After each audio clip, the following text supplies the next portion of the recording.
Towards the end of its run, The Big Bang Theory was, well, not quite as popular as it once was. I've done a whole video about my problems with The Big Bang Theory already, so I'll spare you those details, but even amongst a lot of the commenters who disagreed with some of what I had to say, a lot of people seem to agree that the show was sort of losing steam towards the end of its run. But the world was shook when CBS announced they were planning a prequel series to The Big Bang Theory named Young Sheldon, which, if the name didn't give it away already, was a deep dive into the life of Jim Parsons' breakout role as Sheldon Cooper. Some people loved the idea and some hated it. Some people just seemed kind of confused. But here's the strange thing.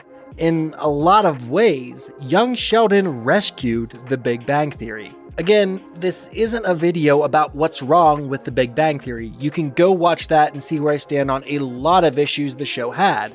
Still, a lot of issues people had with the show boiled down to it being a typical comedy series. Is there anything wrong with being stereotypical? Jim Parsons' mantle would beg to differ. Yeah, but the storyline of nerds living socially awkward lives and folding at the sight of attractive women just seemed a bit tired in the television realm, wouldn't you say? Sheldon, though, was a different breed of human, actually. Not only was he super smart, but he was also wildly eccentric, and that made for most of the laughs in the show. Still, many people felt that it was almost too fictional how Sheldon was shown as this on-screen oddity who just couldn't stop obsessing over roommate agreements, bathroom schedules, and relationship terms and conditions. Naturally, they thought young Sheldon was just going to be an extension of Boy Wonder's life as a misunderstood kid who said a big word here and there and made viewers laugh. Been there, done that, right? See, that's the thing though. Young Sheldon was a lot more than just a deep dive into the life of The Big Bang Theory's breakout character. It was a family-style comedy sprinkled with the right amount of drama to keep viewers engaged. And it's been that way through where we currently are in the series, Season 6. Holy hell, this show has 6 seasons already. Oh, and they actually had the hindsight to ditch the laugh track. A lot of people who hated The Big Bang Theory couldn't get enough of Young Sheldon. To be fair, they claimed that the show not only surprised them in a way they didn't think was possible, but also managed to have them rewatch The Big Bang Theory in a whole new light. So, did Young Sheldon actually manage to save and help reinterpret one of the most popular series of all time? I guess so, and here's how they did it. The Big Bang Theory's breakout character. To say that the CBS sitcom was mostly centered around Jim Parsons' character wouldn't be an exaggeration. Sure, Leonard was there to ground Sheldon, Raj's social awkwardness and Howard's antics provided comedic relief to the show, but the star at the end of the day was always Sheldon Cooper. The show thrived on Parsons acting in a way that had people wondering, what's that wacky guy gonna do next? That obviously got a little tired towards the end of the show. In fact, since introducing female characters into The Big Bang Theory around season 4 and focusing on the love lives of all of the main characters, including Sheldon, fans felt like this show that was originally sold as more of a nerd-centric show had suddenly morphed into a rom-com. Chuck Lorre, the mastermind behind The Big Bang Theory, Young Sheldon, and an absolute ton of other sitcoms tried to save the CBS show as best he could. Fans wanted the show to focus on Sheldon's physics career since that was what he'd been battling about from the very first episode and not so much on Amy. But the deed had been done. The creators had given Sheldon a new storyline and it was hard to just write off a whole character without it breaking the integrity of the plot, if that's what they want to call it. Instead, Chuck decided to circle back to Sheldon's quest of winning a Nobel Prize when he felt like people had enough of his romantic escapades. The younger version of Sheldon is a lot different. Obviously, Chuck learned from his mistakes and also realized it was borderline creepy to give a young boy a romantic storyline for young Sheldon. You could say this was a bit of a do-over for the minds behind The Big Bang Theory, who fumbled big time trying to morph a character viewers loved so much for his oddities into a regular guy.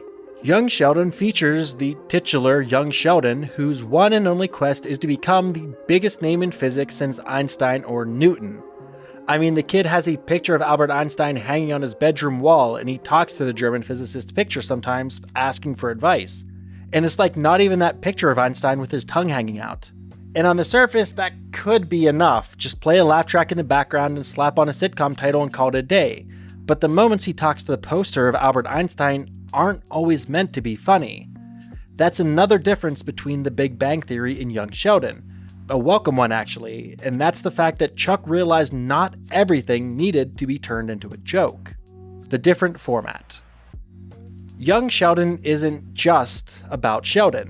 That might sound like a stretch considering it's in the name, but it's about the entire Cooper household and the things they go through, which, in one way or another, circles back to them having to deal with a socially inept genius. A genius who's also just a kid. It's a whole lasagna of character moments. You see, with older Sheldon getting called out for his bathroom schedules, it was funny, and honestly, the viewers thought he had it coming. But with young Sheldon dealing with the consequences of his weirdness and how they impact his family, it's not really a joke. Think about Missy, for example. She was introduced in The Big Bang Theory as the attractive, socially aware twin sister of her odd brother, and everyone laughed at the difference between the two. On Young Sheldon, however, she was the one who always had to deal with the brunt of having a brother who was so different that their parents would usually prioritize his needs over hers.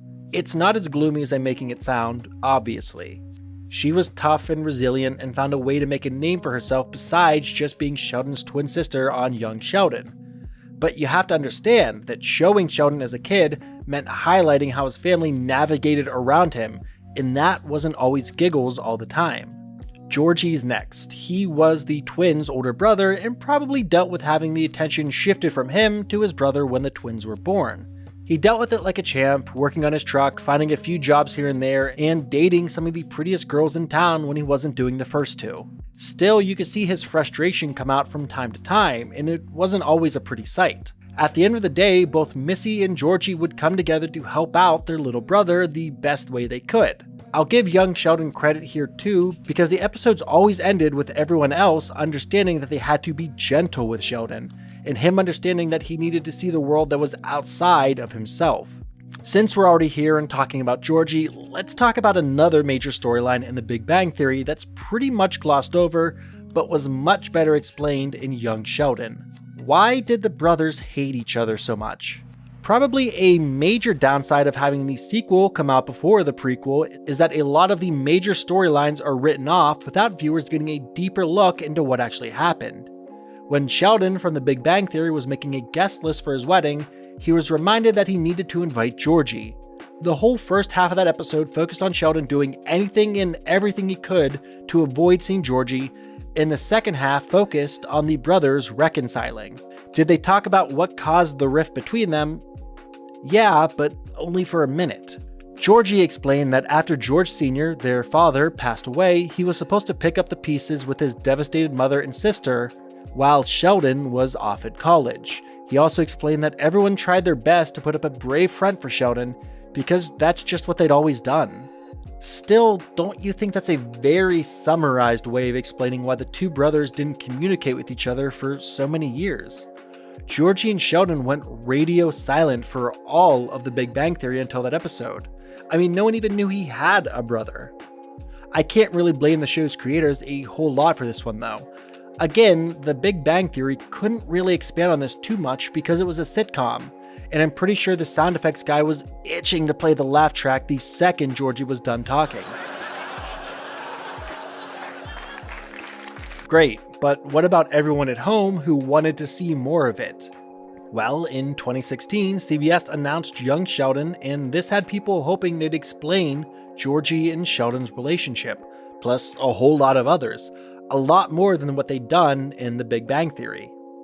Georgie's storyline needed more explanation, but Sheldon's whole dynamic with Penny also needed a deeper look.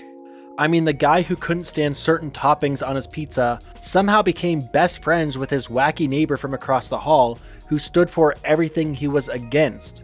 It didn't really make sense, but I guess everyone just rolled with it because, hey, it was funny. But what if I told you Young Sheldon actually found a way to make this fit very nicely? Penny and Sheldon's relationship mirror. Penny and Sheldon's relationship mirrored another important female relationship. And no, it wasn't with his mom or Mima or whatever.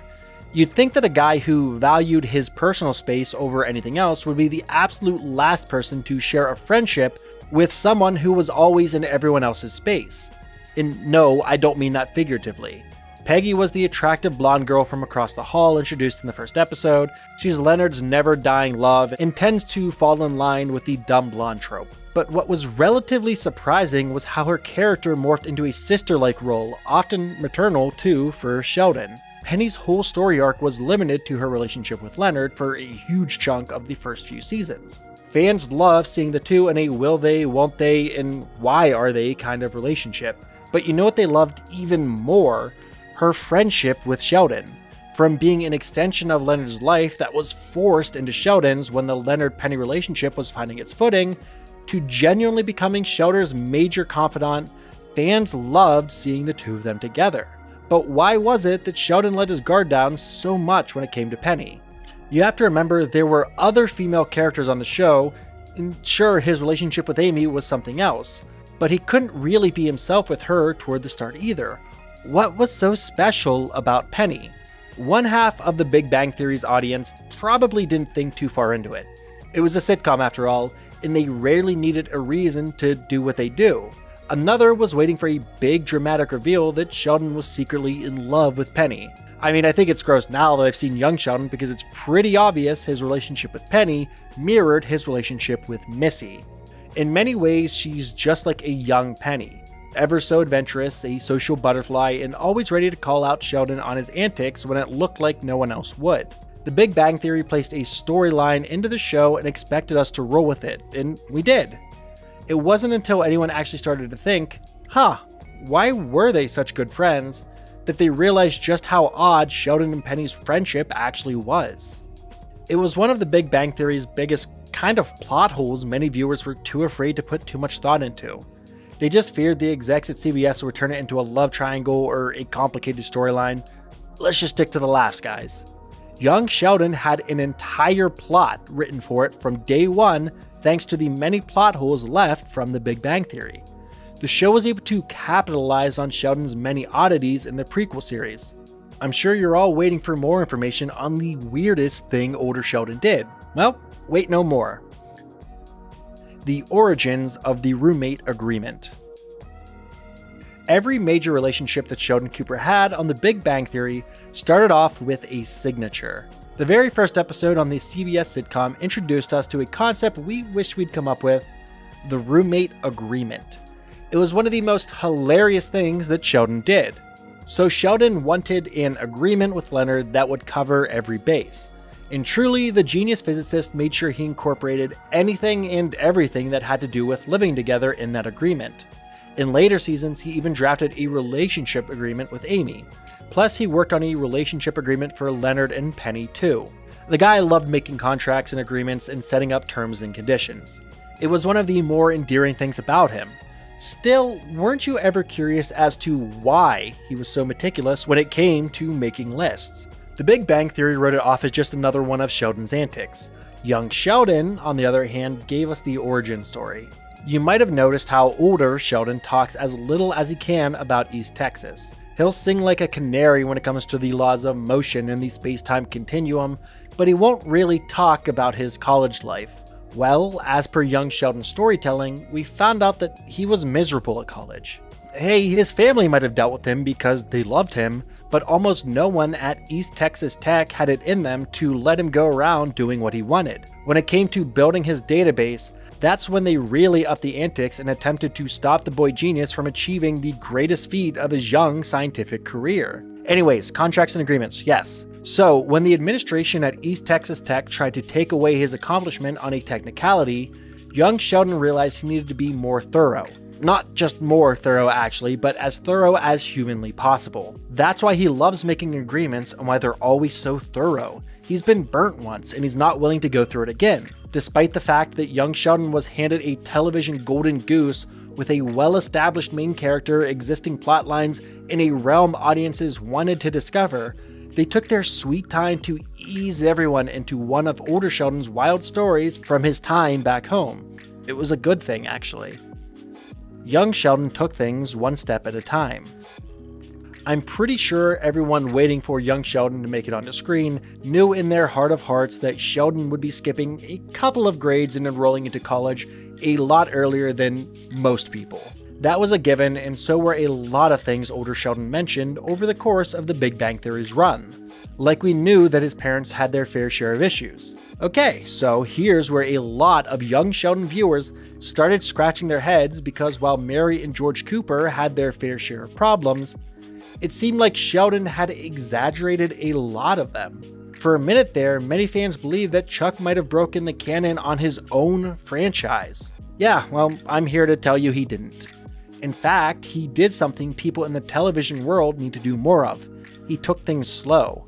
I mean, not so slow that people started losing interest, but slow enough that it makes sense and that the network makes a buck airing more episodes. So Sheldon's parents seemed like your average Texan couple. Mary was a born-again Christian, and George was oblivious to most things that went on in the house. But that didn't mean he never cared. In fact, just after every major blowout, the two would come together and hash it out, vowing to be better in the future. Sounds like Sheldon Cooper might have misread his parents' relationship, right? Instead, young Sheldon incorporated just how their relationship started falling apart slowly and gradually. Many viewers thought that Mary's helicopter parenting for Sheldon in particular would be the straw that broke the camel's back, but it ended up being George's affair. Okay, well, it's not as clear-cut as that. It did have something to do with Mary being hyperfixated on her kids and neglecting George, even when it seemed like he was really struggling. But it boils down to young Sheldon just not being in the same format as its sequel series. Here, the characters actually have more depth to them. Sheldon's not just an obnoxious man-child who thinks the world revolves around him, he's actually a kid who sometimes blames himself for his parents fighting. George wasn't this grouch who never cared like we thought when watching The Big Bang Theory. He had his own struggles too. And of course, there's depth to Mary's character. Mary Cooper. Mary Cooper in The Big Bang Theory did either one of two things: rave about her love of God or battle on about her hate for her dead husband. It was implied that he cheated on her and then left her to raise the family all on her own, which definitely explains some of the hatred. Still, it didn't make sense when fans watched young Sheldon. Again, while the Cooper parents had their problems, they weren't the worst of the worst, or even slightly in that direction. Let's break away here and talk about Sheldon's number one enemy, God. It's actually really easy to determine why the famed physicist had a complicated relationship with organized religion. He was a man of science and didn't believe in something that wasn't quantifiable. Even a young Sheldon at the start of the prequel series is seen regularly debating with no one else other than Pastor Jeff himself about God. Mary, a born-again Christian, loves the church, to a crazy obsessive extent in the show. From seasons 1 through 6 of young Sheldon, we see her obsessing over the church and always going out of her way to provide relief for the congregation. It isn't until Pastor Jeff fires her from the church's management in season 6 that she finally seems to ease up. Season 6 shows a new version of Mary, a kind no one really knew existed. She's happier, healthier, and focused on her family a lot more. She even attempts to sort of heal her relationship with George. After withdrawing from everything when she was kicked out of the church, Mary finally seemed happy for the first time in a long time. And then George cheated on her. So that explains why she hates him. But what does that have to do with Sheldon's hatred of religion? Well, technically at the time of writing this, the episode where George actually physically cheats on Mary with her neighbor Brenda hasn't aired yet, but we know it's coming. And it's fair to think this will cause Mary to go back into that spiral she was in at the start of season 6. Judging from how stuck up she is on The Big Bang Theory, it's only fair to assume that she threw herself back into religion and the church to some extent, probably to cope, that it was hard for her to focus on anything else. Sheldon's a misunderstood kid, and he realizes he's going to go through life navigating relationships a lot differently than anyone else. But you know the one relationship he thought he could always count on? His mother. The church, in a way, took that from him. His complicated relationship with his family might be one of the many reasons why he came to see the Pasadena gang as his family. The main characters in The Big Bang Theory versus Young Sheldon. With season 7 still in production, fans of Young Sheldon know that something big is about to happen. Chuck Lorre took his sweet time storytelling why Sheldon is the way he is, and season 6 showed us a side to this character we didn't know existed. In a weird way, it's kind of similar to Better Call Saul. We knew where it was going to end, but the show took its time building out these characters in ways we hadn't previously seen, and slotted in very nicely into the show's universe. Young Sheldon attempted to explain what made Sheldon so, Sheldon-like by going through each and every aspect of his life step by step. His overbearing mother, somewhat absent father, feuding siblings, and a Meemaw he could always count on. Season 6, with a much older Sheldon than the kid we saw him as in Season 1, revealed that Sheldon felt neglected by everyone at home as he grew up, and realized that not only did everyone have their own lives to live now, but that his oddities meant that he'd never really find a place for him in their ever-adapting lives. Do you guys remember the last scene from The Big Bang Theory, where Sheldon displays the ultimate act of love by having his Nobel Peace Prize winning speech be about the Pasadena gang and not about himself? While that was a real tearjerker, it did make everyone watching Young Sheldon, which was airing by then, wonder why they didn't invite any of his real family to the event. Again, it's a sitcom, so it didn't need to explain itself. But from watching Young Sheldon, it's obvious there were times when the younger Sheldon realized he was different in a lot of ways from everyone else around him, even his family. It's not like Sheldon didn't love his family any less, but it just showed that he found his chosen family after so many years, one that didn't have to stick by him, but chose to anyways. But anyways, this has been 10K Bill, and thanks for watching. Comment down below what you'd like to see me talk about next. Follow me on Twitter at 10kbill. And of course, make sure you subscribe for all your entertainment-related content.